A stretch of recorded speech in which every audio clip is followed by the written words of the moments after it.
Have you ever walked into a room with a purpose, only to find yourself in the middle of that same room with absolutely no idea of what that purpose was?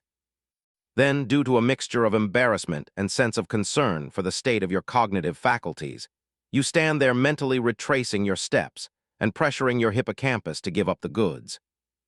Then, even though your efforts to remember why, just a moment ago, you felt it necessary to be in this room proved to be futile, you come to understand that while pushing your memory to its apparently pitiable limit, you begin to recall things that you hadn't thought of for some time. You remember the feeling of pride when you scored that goal in the Pee-wee soccer game, and the way your father lifted you into the air and spun you around and around, overjoyed. In that moment, you felt so happy that you could burst.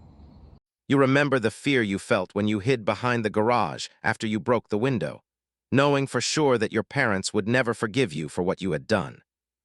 You remember the excitement of your first kiss and the overwhelming power of your first love.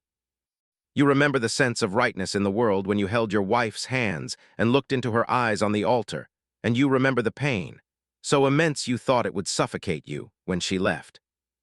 Finally, it brings tears to your eyes when you remember the feeling of your father's hand going slack in yours as he shrugged off his mortal coil, and the look of fear and desperation in your mother's eyes as she watched from the corner of the room.